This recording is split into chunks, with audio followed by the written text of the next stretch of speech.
Hi, and welcome back to the Open Mind Studio, the place where two friends chat in easy English so your listening and speaking grow a little more every time. I'm Emma, And I'm Alex. So happy you're here with us again. and if you're new here, this one's made for A2 to B1 learners. So whether you're just starting out or somewhere in the middle, you're in exactly the right place. So, Emma, how was your day? Tell me about it. Oh, that is a dangerous question to ask me. And it's also our whole topic today. It really is. Today we want to talk about how to talk about your day in English. Which is honestly one of the most useful things you can learn. Because someone asks, "How was your day?" all the time. A friend, a coworker, your family, and you want to be able to answer and tell your little story. And it's the perfect follow-on from our last episode. We learned how to make plans and do the thing, and now we learn how to talk about it afterward. Exactly. You went somewhere, you did something, now you get to share it. And to do that, we need a little bit of the past tense. I went. I had. I saw. But don't worry, we'll keep it really simple and friendly. No scary grammar rules. Just the easy, natural way people actually tell you about their day. We'll act it all out, like always. And I have to warn you, telling stories about my day is a real weakness of mine.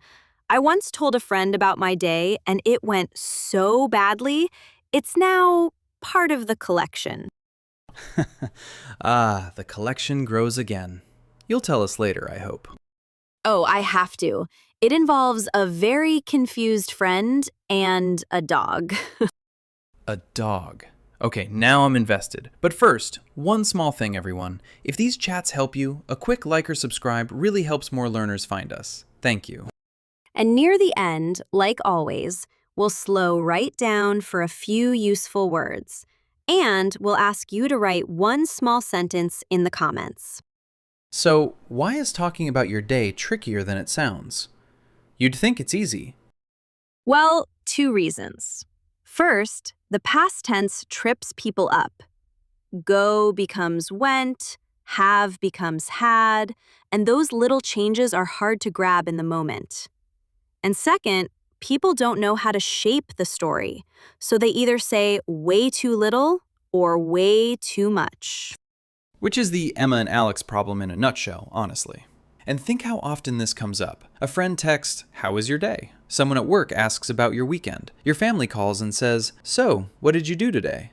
All the time. Every single day. And the good news is, a nice little story about your day only needs a handful of pieces. So today, we give you all of them. 5 small pieces. Get these and you can tell anyone about your day. Clearly, warmly, and without freezing on the grammar. Let's get into it. So the first piece is this. Start with the headline.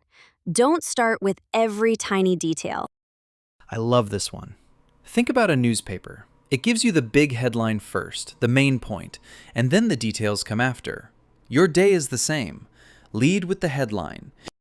And the headline just means the one big thing or the overall feeling in a single sentence. You give that first so the person knows where your story is going. Right. So you don't open with, "Well, I woke up, and then I brushed my teeth, and then..." You open with the big point. Let me show you. Emma, tell me about your day, but start with tiny details. No headline. Okay. So I got up and I had some coffee. And then I looked at my phone. And then I put on my shoes. And I've already fallen asleep. I have no idea if this is a happy story or a sad one. Now, give me the headline first. Oh, I had the best day. I finally got the job I wanted. And now I'm hooked. One sentence, and I know exactly how to feel. So here's your phrase bank for headlines. The happy one. I had such a good day. The rough one. Honestly, today was kind of a disaster. And the exciting one. You'll never guess what happened. and a calm, neutral one. It was a pretty quiet day, actually. So, listener, your turn. Think about your day. Now, what's the headline? Say it in your head. Today was... Perfect. That's your opening line. Now, the second piece. And this is the grammar heart of the episode, but I promise it's friendly. The three past tense workhorses: went, had, and saw. Ooh, these three are so useful. Because honestly, most of what you did today can be told with just these three little words. I went. I had. I saw. They're like three keys that open almost every door. Perfect image. Let's take them one at a time. First, went. That's the past of go. Anywhere you went. I went to work. I went to the store. I went for a walk. Next, had. The past of have. I had a meeting. I had lunch with a friend. I had a really busy morning. And third, saw. The past of see. I saw my friend. I saw a great movie. I saw something funny on the way home. And here's the thing to know. These three are irregular. They don't just add ed. Go doesn't become goed. It becomes went. Lots of everyday verbs are like that, but many are easy and regular. You just add ed. Walk becomes walked. Watch becomes watched. Play becomes played. And once you've got went, had, and saw, there are just a few more little irregular ones worth keeping in your pocket. Eat becomes ate. Get becomes got. Make becomes made. And the big one, do becomes did. Those are honestly the whole toolkit for a normal day. I ate lunch. I got a message. I made dinner. I did some work. Collect them slowly, one at a time. You don't need them all at once. So don't stress about rules. Just collect the common ones, like little tools. Let me show you all three together. Emma, tell me three quick things from your day using went, had, and saw. Okay, this morning I went to a cafe. I had a big breakfast, and I saw an old friend there. Total surprise! See how much that tells me? In three tiny sentences? Three workhorses, whole day covered. So, listener, your turn. Take your day. Make three little sentences. One with I went, one with I had, one with I saw. Say them in your head. Beautiful. You're telling your story now. Now, the third piece. Add a little when and where. String it together. Yes, because once you've got your actions, you connect them, like beads on a string or stepping stones across a river. Little words that show the order and the place. And these joining words are so easy, and they make you sound so natural. First, then. After that, later. And for time of day, in the morning, around lunchtime, in the evening. They're magic, honestly. They turn a list into a story. Let me show you. Emma, take those three things from before and string them together with some when words. Okay, so first, in the morning, I went to a cafe. Then I had a big breakfast. And after that, I saw an old friend right as I was leaving. And now it flows like a real story, instead of three separate facts. Same words, just connected. So, listener, your turn. Take your three sentences and join them. First, then, after that, say it in your head. Nice and smooth. Hear the difference? Now, the fourth piece. And this is the one that brings it to life. Say how you felt. Yes, because the actions tell me what happened, but the feelings tell me why I should care. It's like adding color to a black and white picture, or a little seasoning to the food. And feeling words are so simple and so warm. It was amazing. I was so tired. It was a little boring, honestly. I felt really happy. And you can go past just good and bad. That's where it gets fun. Instead of "it was good," try "it was awesome." "It was so relaxing," or "it was kind of stressful." Yes, little upgrades. Tired becomes exhausted. Happy becomes thrilled. Okay becomes nothing special. The feeling word is where your personality comes out. And you just drop them right in, next to the action. "I had a meeting. It was so long." "I saw my friend. It was great." Let me show you. Emma, tell me one thing from your day and add how you felt. Okay, so in the afternoon, I had 3 back-to-back meetings, and by the end, I was completely exhausted. But the last one had good news, so I felt relieved. And now I feel it with you. The tiredness, then the relief. That's a real story. So, listener, your turn. Take one thing you did and add a feeling. "It was," or "I felt." Say it in your head. Perfect. Now your story has heart. Now, the 5th piece, and this is the kind one. Bounce it back. Ask about their day too. Yes, because talking about your day shouldn't be a speech. It's a conversation. So after you share, you pass the ball back. This is straight from our episode on keeping a conversation going. It really is. You share your little story and then you turn it around. How about you? How was your day? Did you do anything fun? And a couple of warm, curious ones. So, what did you end up doing? Anything exciting happen with you? And here's a little bonus. Asking uses the past tense too. And there's one magic helper word. Did. What did you do today? Where did you go? Did you have a good day? That little did does all the work. And notice the neat trick. After did, the verb goes back to its simple form. Not "did you went," just "did you go?" "Did you have fun?" One helper, and you can ask about anyone's whole day. So easy and so useful. Okay, let me show you the whole thing, start to finish. All 5 pieces, and then I'll bounce it to you. Go for it, from the top. Okay, so I had a really good day. In the morning, I went to a cafe, I had a big breakfast, and I saw an old friend there, totally by surprise. It was so nice. I felt happy all day. How about you? How was your day? And that was perfect. Headline: the 3 workhorses, the when words, a feeling, and then you handed it right back to me. That's the whole recipe. Honestly, give that a little cheer.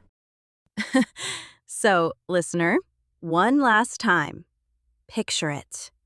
Headline: went, had, saw, when and where, how you felt, and bounce it back. 5 little moves. You've got them all now. So, Emma, it's time. The confused friend, the dog. What happened? Right. Okay, so a friend asked me very simply, "How was your day?" And I had actually had a wild day.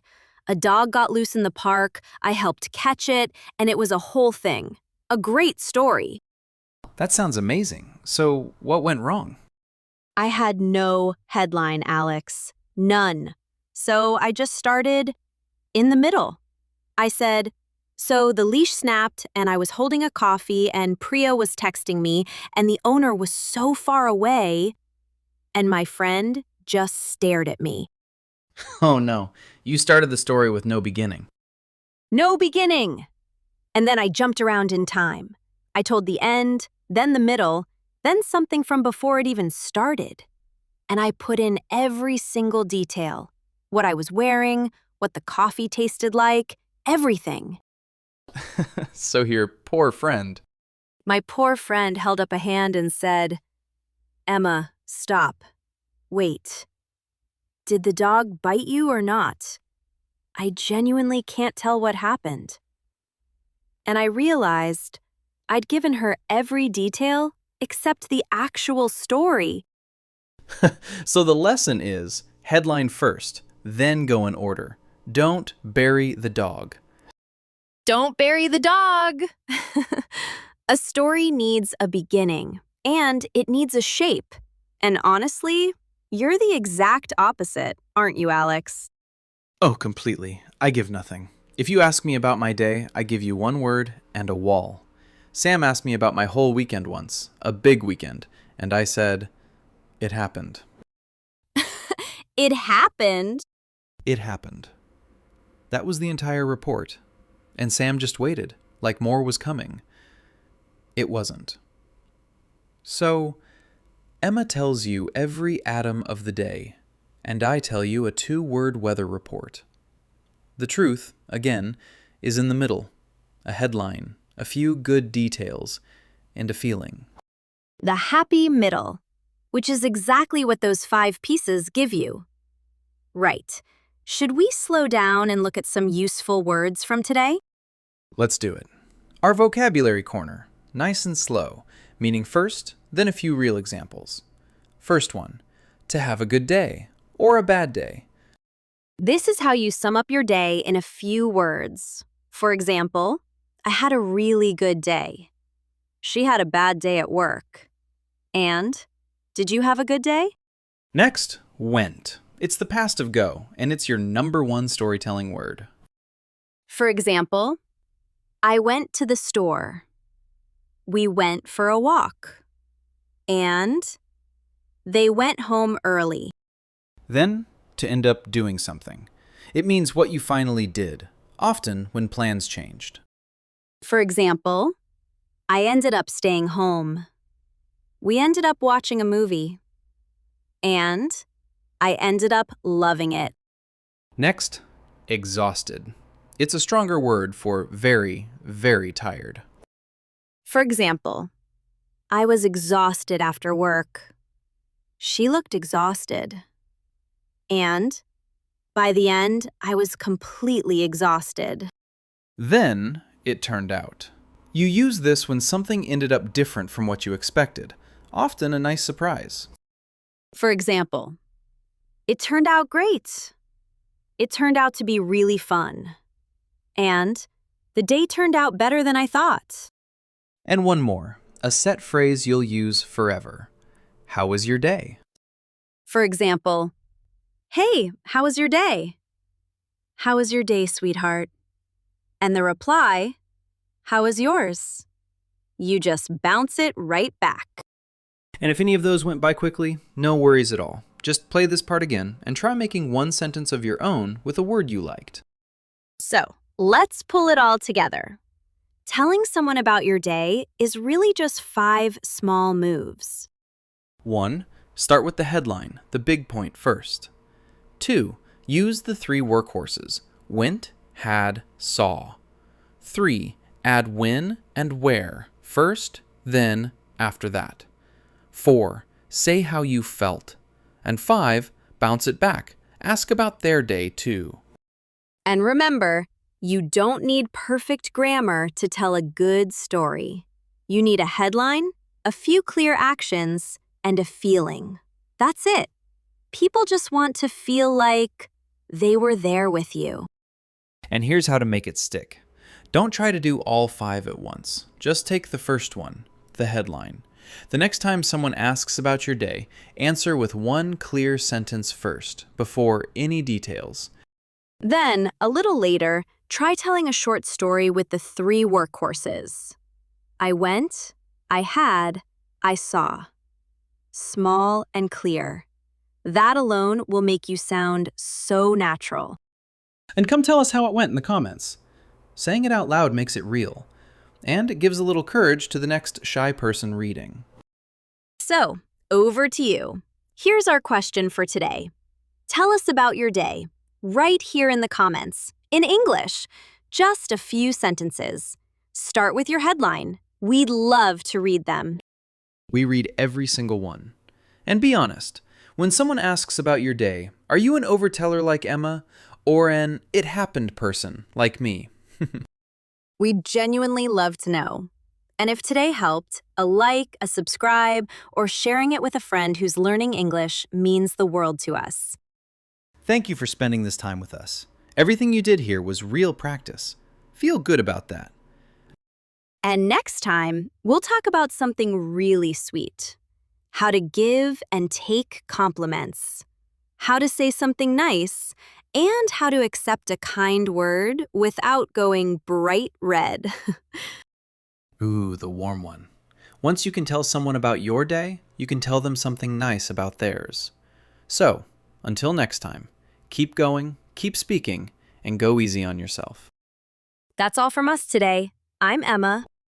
And I'm Alex. See you in the next one. Bye for now.